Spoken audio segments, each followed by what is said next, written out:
Olá, está começando o programa Uniso Comunidade. No programa de hoje, vamos receber os reitores da Universidade de Sorocaba, Dr. Fernando de Sá Del Fiol e Dr. Rogério Augusto Profeta. Nesse bate-papo, vamos falar sobre as projeções da universidade, os novos cursos e os projetos da Uniso para 2018 e também do jornal Uniso Ciência. Está no ar, Uniso Comunidade.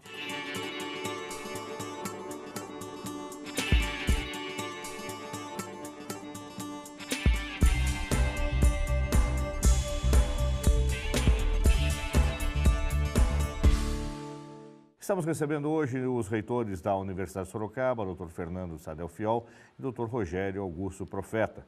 Como de praxe de nosso programa, a gente conhece um pouco mais o perfil dos nossos entrevistados.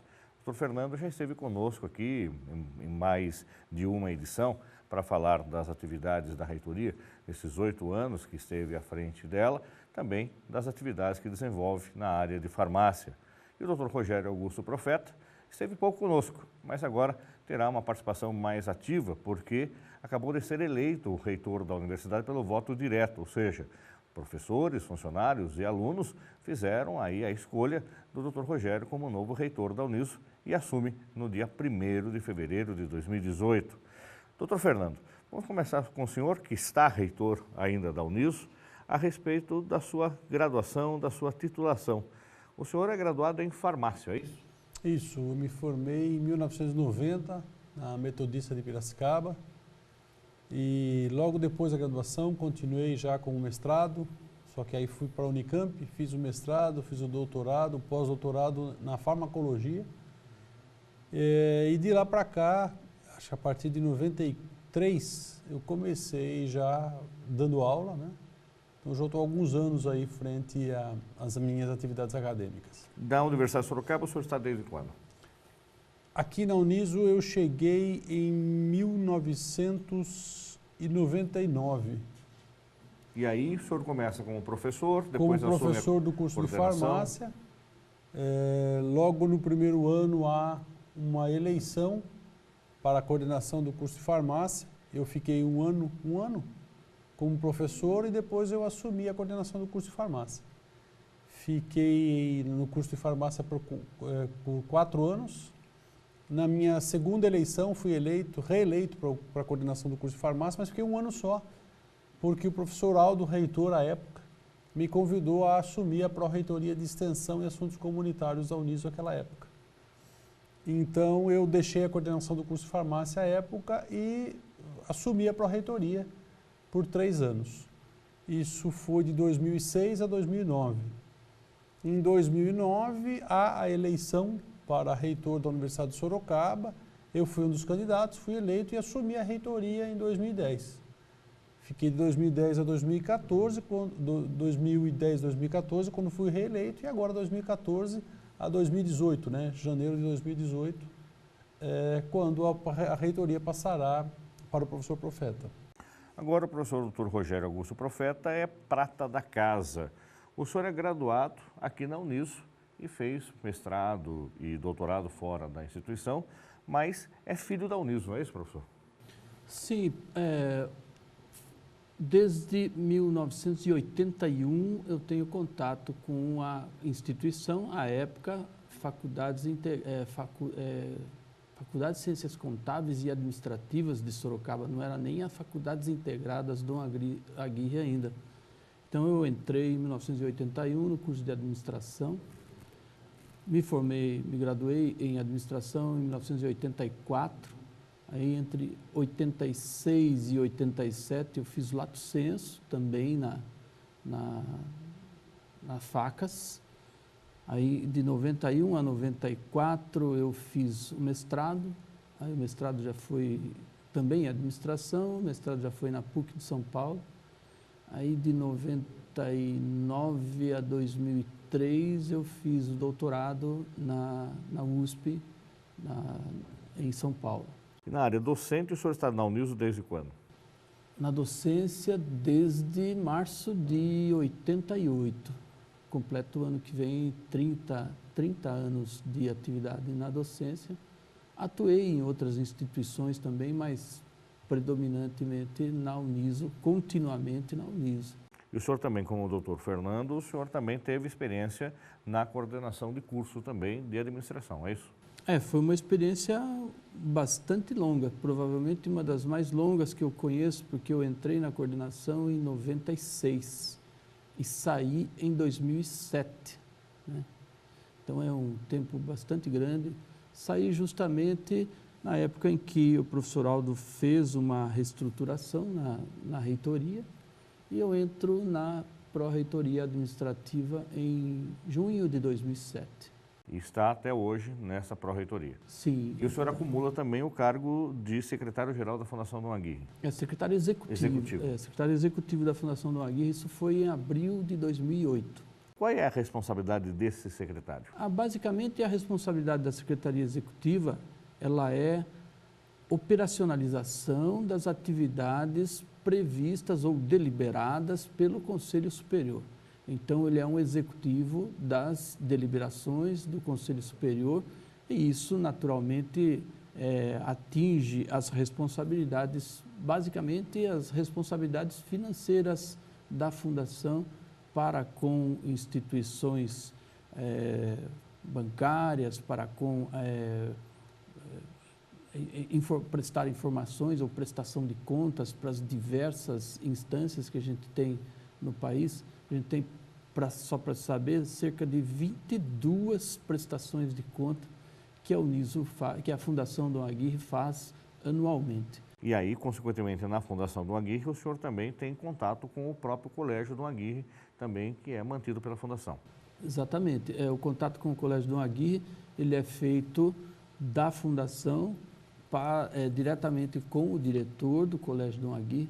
Então, questões pedagógicas do colégio são naturalmente de responsabilidade direta do diretor e da equipe pedagógica, e o secretário executivo tem responsabilidade para fins de que o Colégio Dom Aguirre tenha a sua possibilidade de receber investimentos, de fazer seu planejamento financeiro. Nesse aspecto, essa é a atuação direta do secretário executivo. Quando o senhor fala que a Fundação Dom Aguirre, ela presta conta para 22 entidades, nós podemos imaginar que elas sejam auditadas pelas 22 entidades, ou seja, são 22 entidades, gostaria que o senhor ilustrasse algumas delas, não todas, mas que leem esse balanço, fazem recomendações, dão um ok ou não para o balanço da Fundação Dom Aguirre. Depois de publicado o balanço, nós podemos vir a ser auditados por qualquer uma dessas instituições. As mais significativas envolvem diretamente o Ministério Público, através do curador de fundações. No nosso caso, é o Dr. Marum, que é o curador da Fundação Dom Aguirre. Informações que são prestadas, por exemplo, ao Conselho Nacional de Assistência Social, que gera, o que emite o nosso certificado de instituição filantrópica, né? Mas não é frequente auditorias, pelo menos no período em que eu estive à testa da Fundação Dom Aguirre, nós tivemos só 2 ou 3 momentos em que houve alguma auditoria e elas foram assim de caráter rotineiro, de praxe, que periodicamente alguma instituição é auditada, mas nós não tivemos basicamente nenhuma auditoria nesse período. Então, são diversas instâncias para as quais nós prestamos contas depois que o balanço é divulgado, né? Normalmente o balanço ele é divulgado no mês de abril, né, pela nossa estrutura.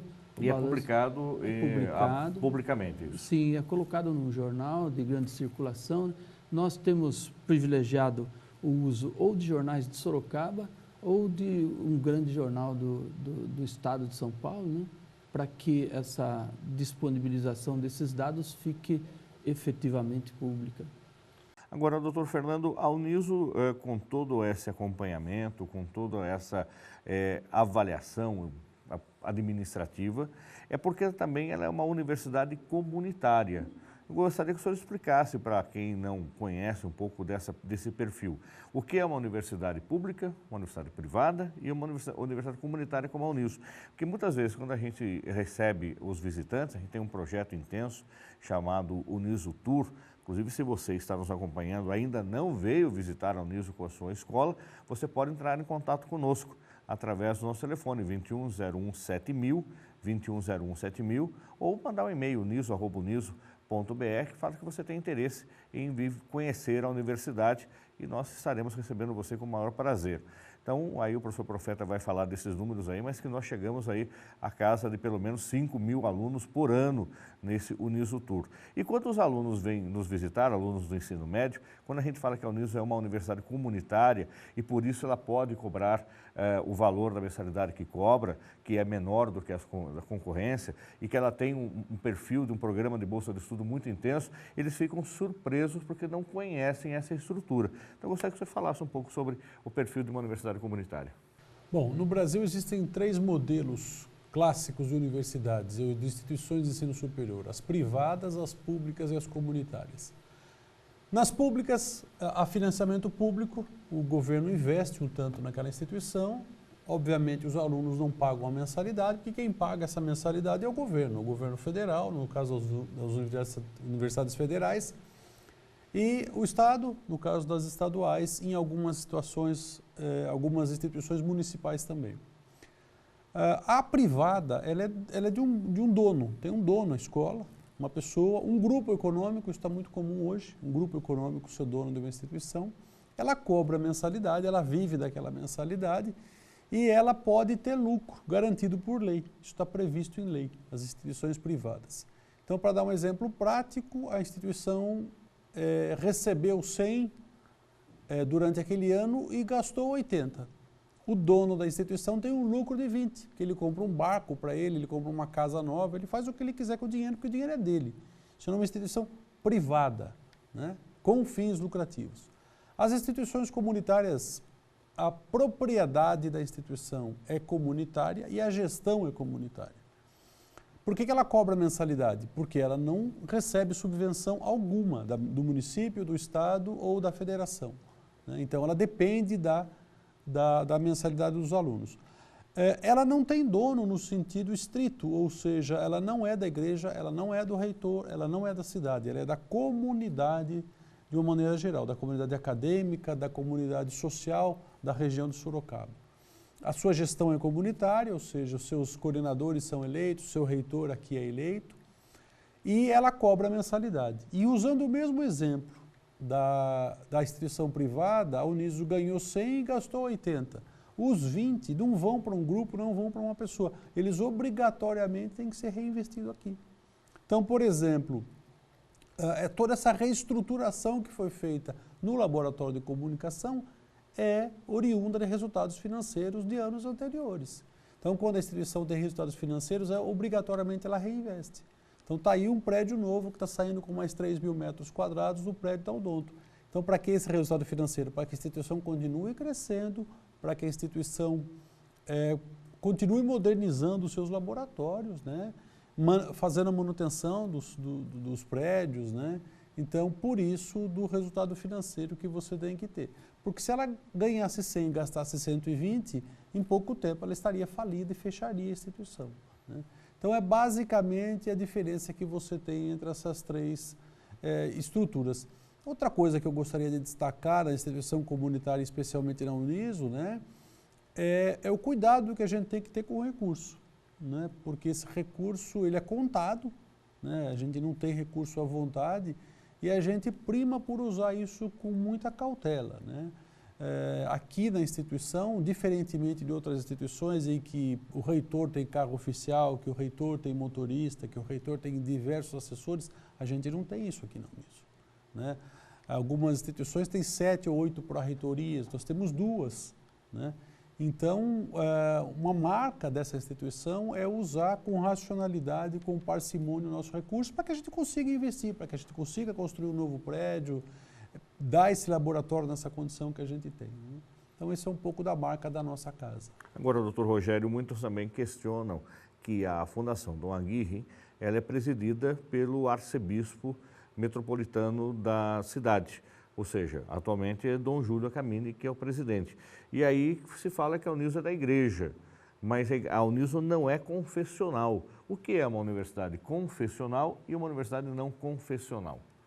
A Uniso ela é uma universidade comunitária laica, ou seja, ela tem inspiração, tem princípios cristãos que estão, inclusive, declarados na nossa missão institucional, e ela tem a presença de Dom Júlio como presidente, o arcebispo, antigamente o bispo e agora o arcebispo. Eles são, por designação estatutária, eles sempre serão o presidente, o arcebispo sempre será o presidente da mantenedora. E a diferença de uma universidade laica como a nossa, comunitária laica, para uma comunitária confessional, é que nas confessionais existe efetivamente a presença da igreja na gestão. No nosso caso, a presença da igreja é estatutária, a partir do presidente da mantenedora, que sempre é o arcebispo, e essa gestão é feita por um conselho. Nesse conselho, há a presença do prefeito, do presidente da Câmara, o vice-presidente, e agora o vice-presidente também não precisa ser membro da igreja, no passado era membro da igreja, mas não existe a comunicação entre assuntos financeiros da igreja com assuntos financeiros da mantenedora, no caso da Fundação Dom Aguirre. E eles também não são remunerados? O bispo ou outros membros do conselho não são remunerados? Não, nenhum conselheiro é remunerado pela própria estrutura estatutária da Fundação, né? Eles não são remunerados. Até para você ter como exemplo, uma universidade confessional comunitária é a PUC. A PUC pertence à Igreja Católica. A Universidade Metodista, ela pertence à Igreja Metodista, entre outras instituições, só para você ver o que é uma universidade comunitária laica, como a Uniso, e uma universidade comunitária confessional, como essas duas que eu dei esse exemplo. Professor Fernando, o senhor faz questão de comentar, muitas vezes nas nossas reuniões de avaliação, que a Uniso é uma instituição que mais dá bolsa de estudo. Até comparado às universidades públicas da cidade, nós estamos aí com um nível de quantidade de bolsa de estudo muito expressivo. Isso, é outra característica da Uniso, né? Ela não é faculdade, ela é universidade. Dentro de universidade, ela é comunitária. Qual é a diferença de faculdade e universidade? E eu posso dizer que eu faço a faculdade de jornalismo dentro da Universidade de Sorocaba? Na verdade, você faz o curso de jornalismo dentro da Universidade de Sorocaba, que nós não temos as estruturas de faculdade. Já tivemos, como o professor Profeta se formou na FACAS, nas faculdades, Administração e Ciências Contábeis. Nós temos cursos dentro da universidade. Então, uma universidade ela tem que ter a pesquisa institucionalizada. O que significa isso? Pelo menos 4 mestrados e 2 doutorados, ela precisa ter cursos em todas as áreas do saber. Isso caracteriza uma universidade no Brasil. As faculdades, elas se desobrigam de ter cursos em todas as áreas do saber e elas não têm a pesquisa institucionalizada. Então, a Uniso é uma universidade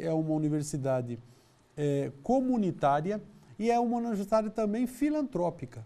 E por ser filantrópica, ela tem que fazer 20% por força de lei da sua receita líquida em filantropia. Algumas universidades fazem essa filantropia com assistência médica, assistência odontológica, assistência jurídica.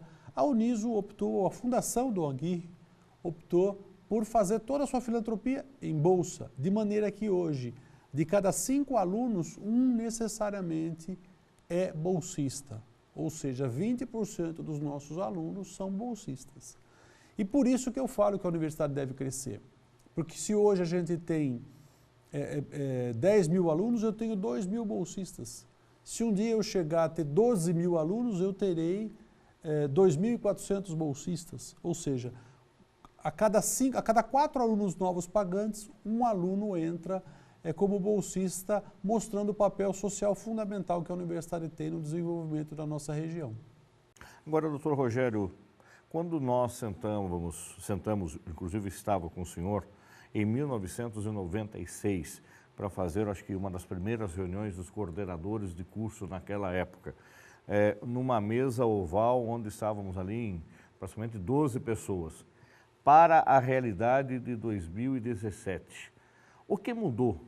O doutor Rogério, que sentou naquela mesa para discutir uma Uniso que estava começando com 2.000 alunos, mais ou menos, com novos cursos, como os cursos de jornalismo, publicidade, direito, análise de sistemas, o tradicional curso de administração, as licenciaturas tradicionais, para 2017, com o curso de odonto funcionando a todo vapor e mais ainda, a expectativa do curso de medicina.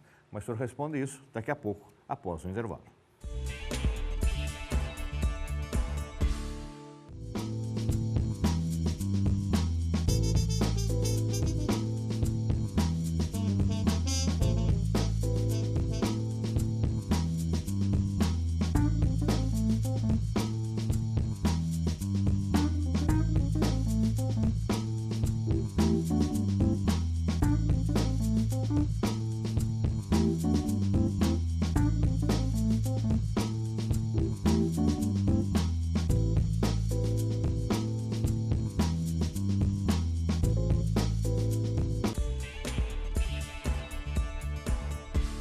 Estamos de volta com o programa Uniso Comunidade, recebendo hoje os reitores da Universidade de Sorocaba, Dr. Fernando de Sá Delfiol e o Dr. Rogério Augusto Profeta. Isso mesmo, os reitores. Dr. Fernando está como reitor até o dia 1º de fevereiro de 2018.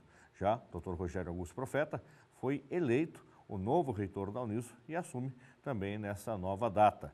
Então estamos fazendo aqui um balanço a respeito do período de administração do Dr. Fernando, onde o Dr. Rogério também colaborou, como participou enquanto pró-reitor administrativo, e agora as expectativas a partir do novo mandato desta reitoria. Dr. Rogério, eu comentei no bloco anterior, antes do nosso intervalo, a respeito de 1996, quando eu cheguei na Uniso, estávamos reunidos, eu falei numa mesa oval, porque cabíamos todos ali, e falando dos sonhos, das expectativas da Universidade de Sorocaba, e hoje, uma Uniso de 2017, 21 anos depois, como é que o senhor viu, como é que o senhor participou? O senhor consegue voltar no tempo, fazer uma análise e perceber o quanto a instituição cresceu? E mais ainda, enquanto o novo reitor da Uniso, qual é a expectativa daqui para frente?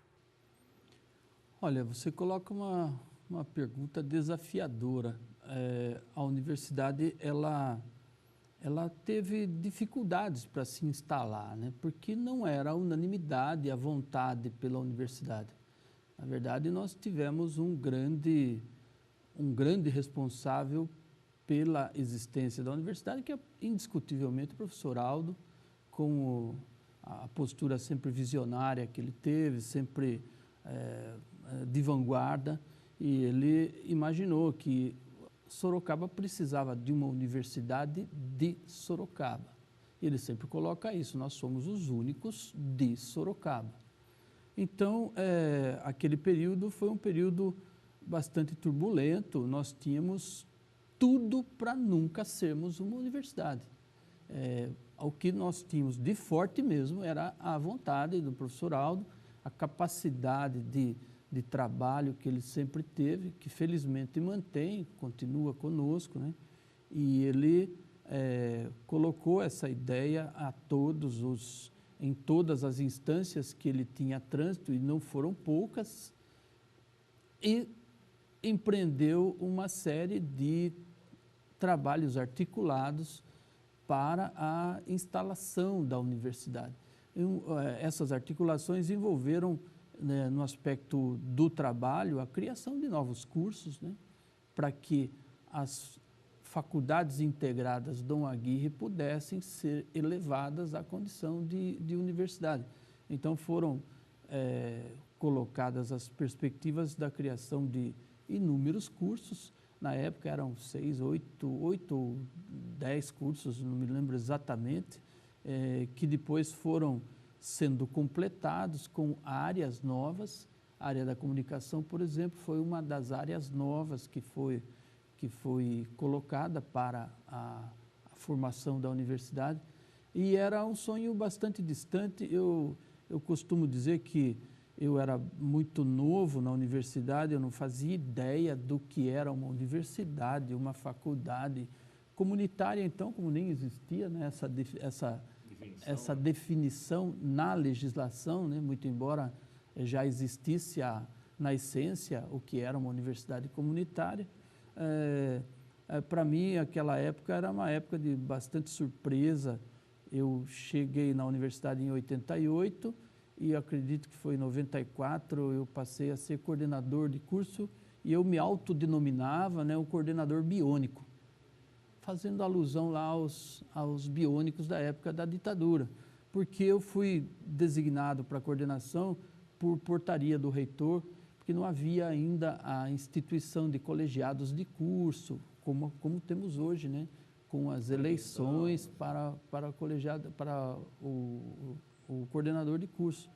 Então, para mim era muita novidade, mas eu me lembro que na época, eu entrando em contato com essa situação de coordenação de curso, lá em 94, numa ocasião, o professor Aldo me liga na empresa onde eu trabalhava e diz, olha, nós precisamos que você seja um professor em tempo integral, né? Eu não fazia muita ideia do que significava isso, mas significava eu sair das atividades que eu tinha na empresa. Eu era gerente de produção de uma determinada empresa aqui em Sorocaba e vocacionar a minha carreira para a universidade, né? Aí eu tive que começar a ter mais preocupação com questões da titulação, porque uma das premissas para que a universidade acontecesse é que ela tivesse professores titulados, professores com mestrado e com doutorado, né? E ela continua sendo uma premissa forte para a universidade ser uma universidade de destaque. Então, isso naturalmente provocou um amadurecimento na minha carreira como professor universitário, que ele passa da condição de professor, meramente professor, para a condição de coordenador e da condição de coordenador para a participar da gestão, também foi um passo interessante, um passo importante.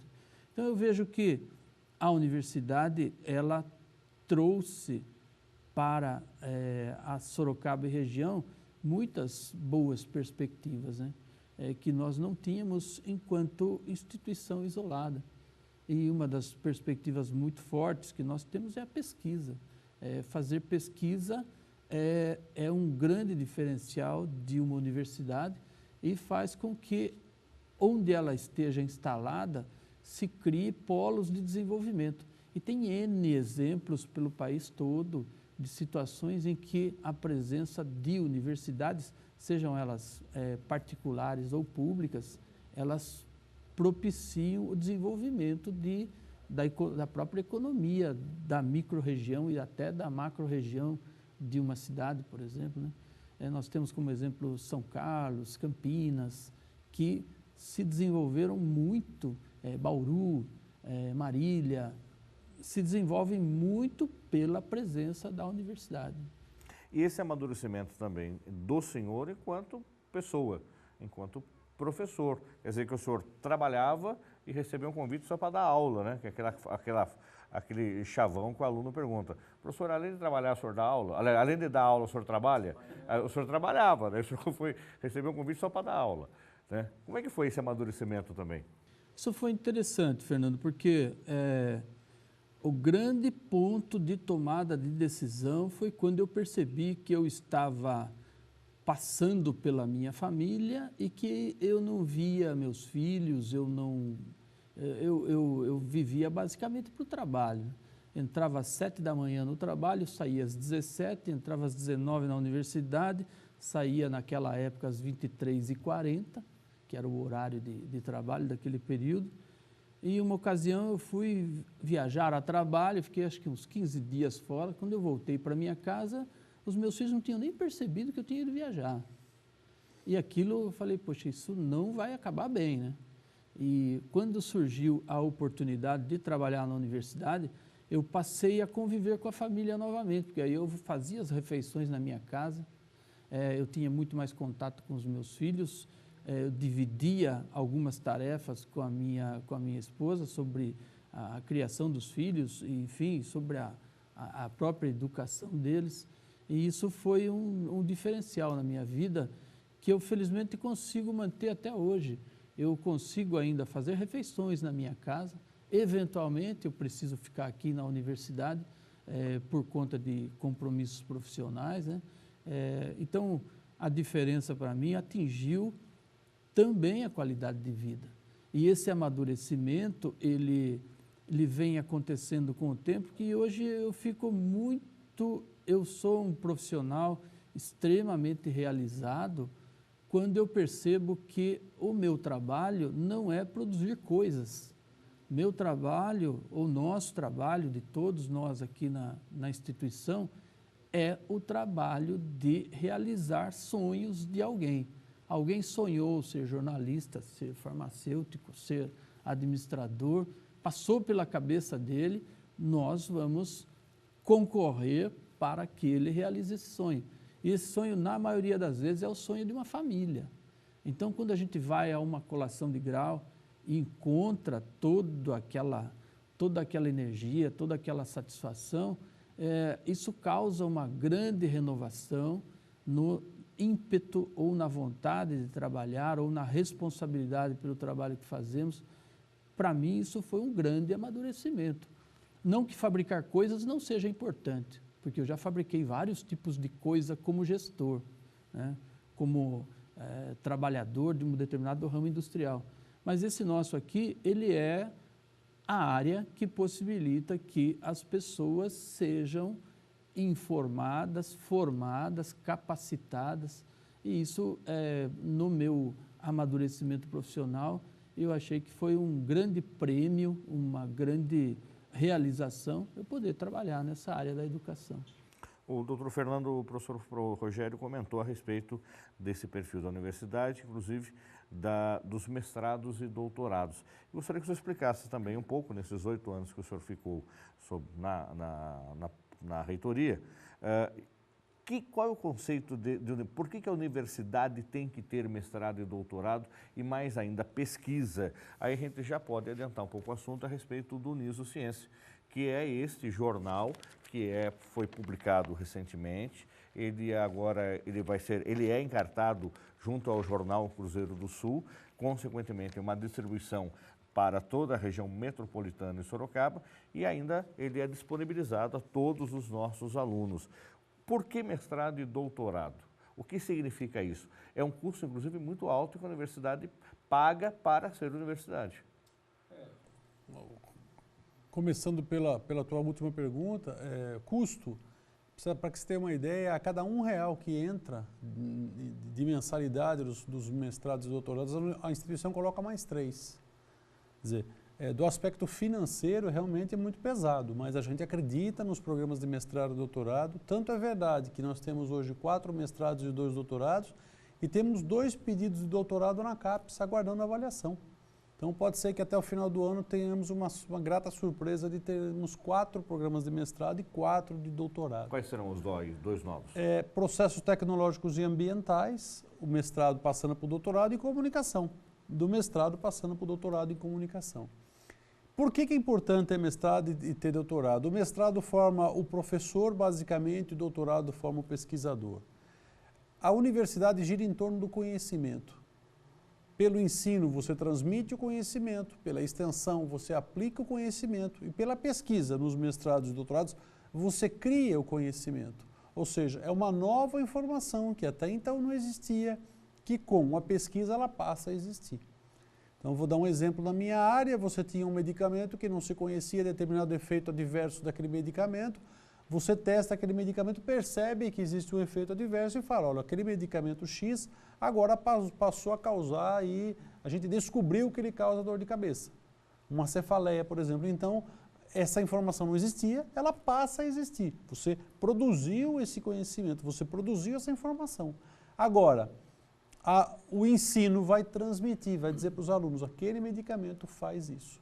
E a extensão aplica o conhecimento, ou seja, lá na farmácia, lá na distribuição, quando você for aviar essa receita com esse medicamento, você vai informar que esse medicamento causa também esse efeito adverso. Por isso que completa o tripé, a tríade da universidade, o ensino, a pesquisa e a extensão. Você cria o conhecimento, você aplica o conhecimento e você transmite o conhecimento. Agora, doutor Rogério, por outro lado, nós temos o nosso mestrado e doutorado em educação. E aí, o que nós colocamos aí? Porque uma coisa é uma pesquisa na farmácia que você aplica. E na educação, nós formamos professores, pesquisadores que pensam de forma diferente, que agem de forma diferente, descobrem formas diferentes de aplicar esse conhecimento, independente da área do conhecimento, porque ele pode fazer um mestrado, doutorado em educação, sendo da área de exatas, de humanas, de saúde, enfim. Como é que a senhora explica o mestrado e doutorado em educação? Olha, eles são naturalmente fundamentais porque eles possibilitam basicamente que os educadores, principalmente das áreas das licenciaturas, eles venham a ter formação complementar. Então, aí ele vai ao mestrado e ao doutorado para o desenvolvimento de pesquisas aplicadas. No Unisciência Ciência, o primeiro número do Unisciência Ciência traz, inclusive, um artigo que foi montado a partir de experiência de uma docente para a geração de material para uso do professor, do docente em sala de aula. Então ela falou, olha, eu tenho aqui uma caixa de utilidades em que o professor pode usar para ensinar determinada área do conhecimento. Então o mestrado e doutorado em todas as áreas ele é importante, e na área da educação ele é importante porque ele pode servir para capacitar o professor para a docência ou para que o professor possa desenvolver estratégias de ensino, desenvolver políticas educacionais. Então, o nosso mestrado e doutorado, ele é bastante eclético nesse aspecto. Ele pode se voltar meramente ou especificamente para a área da didática ou também para a área de desenvolvimento de políticas e de práticas, de técnicas, de didáticas, enfim.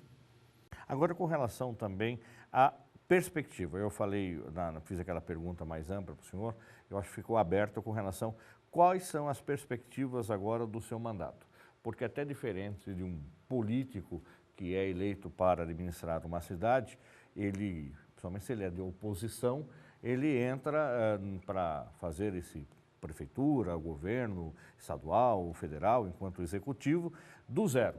Parece que nada existia até ele chegar, a equipe toda é renovada, do menino que toma conta da garagem até o primeiro assessor direto, troca-se todo mundo.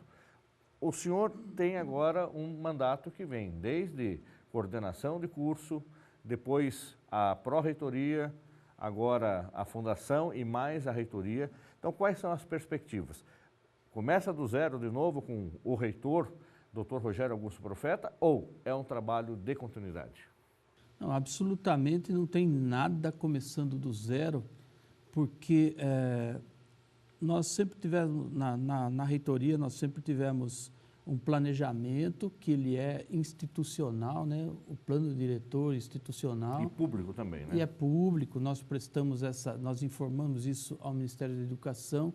Ele é de 5 anos, né, Fernando? 5 anos. Nós estamos no meio de um planejamento institucional, vai até 2019, né? E periodicamente ele é renovado.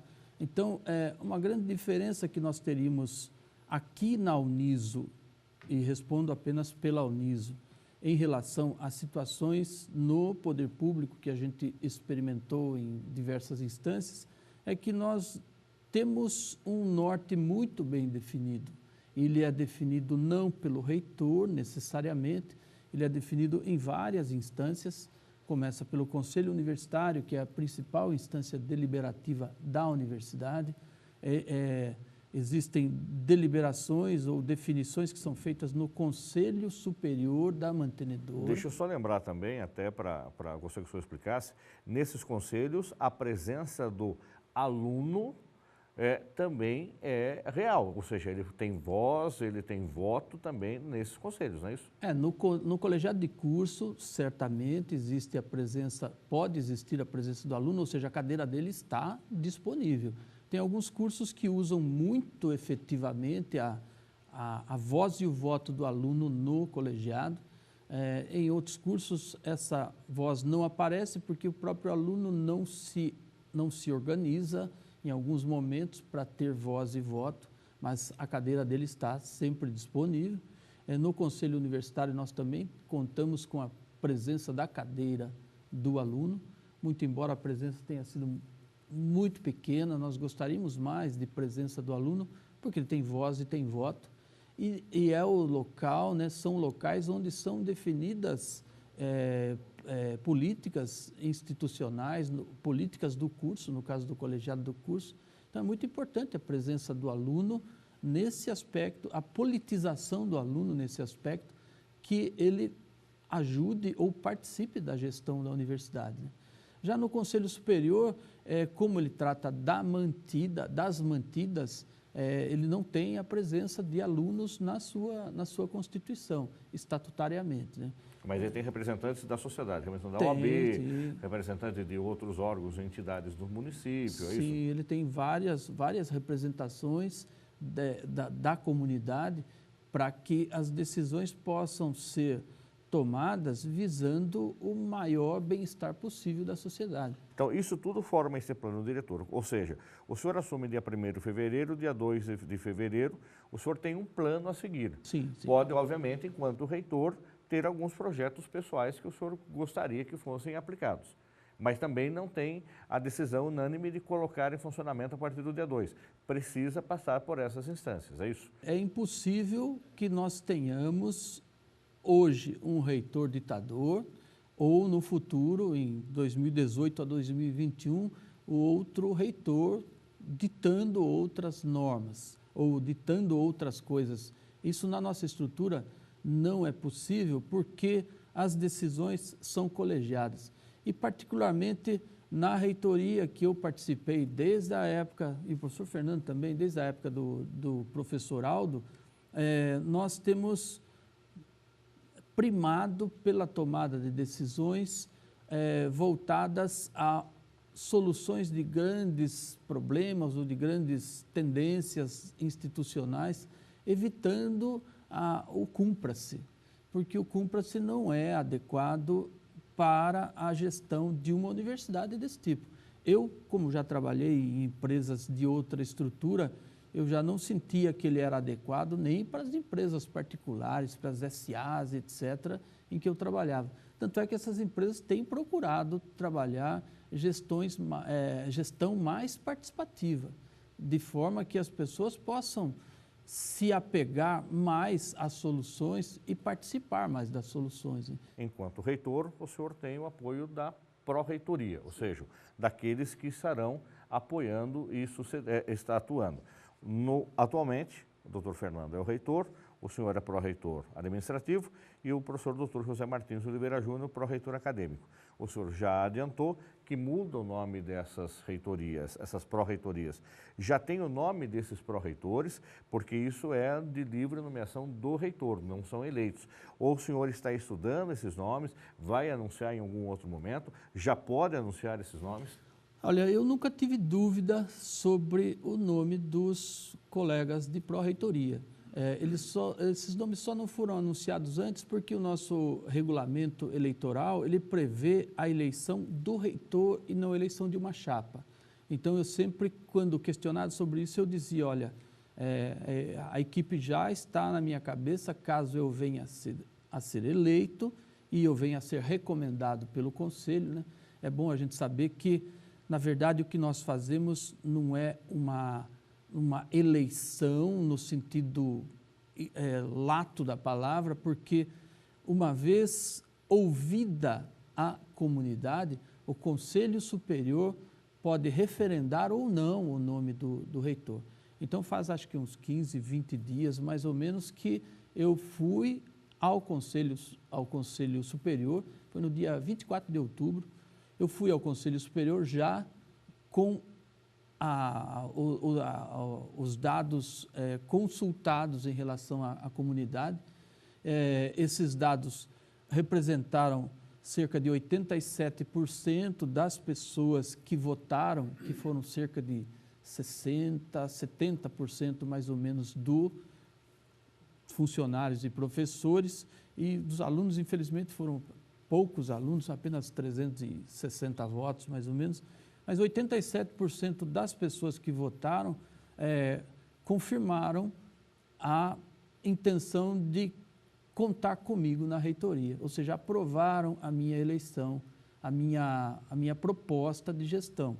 E aí o Conselho Superior se reuniu, apreciou um planejamento bastante breve que eu fiz sobre gestão e aprovou esse planejamento e aprovou meu nome para a reitoria. Então, eu, na verdade, passei a ser designado como reitor no dia 24 de outubro, né? Que já venceram, passaram-se todas as instâncias do processo de consulta, que nós internamente chamamos de eleição, né? Bom, feito isso, eu já tinha ideia do que eu teria como pró-reitoria.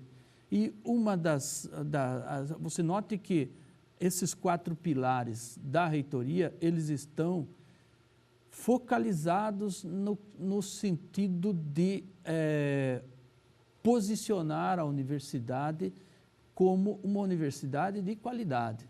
Quer dizer, nós precisamos nos colocar no nosso lugar, que é uma universidade de qualidade. Então, qual é a proposta? Que nós tenhamos um pró-reitor, que vai ser o professor José Martins, que vai cuidar de pesquisa, de extensão e de inovação. Ou seja, então, eu faço a pesquisa, eu desenvolvo formas de aplicação dessa pesquisa na sociedade e desenvolvo alternativas de que novas tecnologias venham a ser desenvolvidas em todas as áreas do conhecimento. Estamos chegando ao final do programa, professor Dr. Fernando, temos aí uma pauta para o próximo, né, já que anunciou aqui em primeira mão, acredito, para a comunidade externa, essa mudança da reitoria e a sua permanência dentro dessa estrutura. Então, é uma pauta para um próximo programa. Mas, como de praxe, para a gente encerrar, eu gostaria que o senhor disponibilizasse um e-mail institucional para que quem está nos acompanhando queira falar com o senhor, enquanto ainda reitor da universidade, nesse momento de transição, ou já com essa expectativa e perspectiva desse trabalho que o senhor vai desenvolver. Bom, quero agradecer mais uma vez a oportunidade de estar aqui com vocês. uniso@uniso.br é o nosso e-mail institucional e há um link também no site, o Fale com o Reitor, não há um e-mail especial para isso, você clica, preenche um formulário e manda as suas informações e a gente vai responder prontamente como a gente tem feito. Então eu agradeço estar aqui e para os próximos programas trazer novas propostas para vocês. Muito bem, doutor Rogério, da mesma forma, sucesso nesse trabalho que o senhor vai desenvolver a partir de agora, nessa nova função, porém mantendo uma estrutura que deu certo. Eu acho que é um exemplo até para quando a gente falou de política, né? Tem que zerar tudo para começar de novo, ou seja, até que tudo aquilo que foi feito não deu certo, agora quem vai dar certo porque sou eu que vou fazer. Não é isso, o senhor deixou claro de que a estrutura da espinha dorsal permanece porque deu resultado positivo nos últimos 8 anos. Como é que é para falar com o senhor? É o mesmo e-mail institucional, é a forma mais fácil para que a gente possa disponibilizar para a comunidade? Eu recomendo que qualquer contato que se faça necessário seja feito nesse mesmo e-mail, uniso@uniso.br, porque se for um assunto relativo à situação atual, o professor Fernando responde imediatamente. Se for alguma coisa ligada à perspectiva, o professor Fernando me repassa, eu faço a resposta e assim nós temos um canal único de falar com a reitoria. Obrigado mais uma vez. O programa Uniso Comunidade vai ficando por aqui.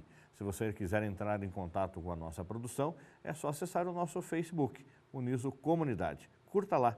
E se você quiser rever esse e outros programas, é só acessar o nosso canal no YouTube, que é TV Uniso. Até o próximo programa. Até lá!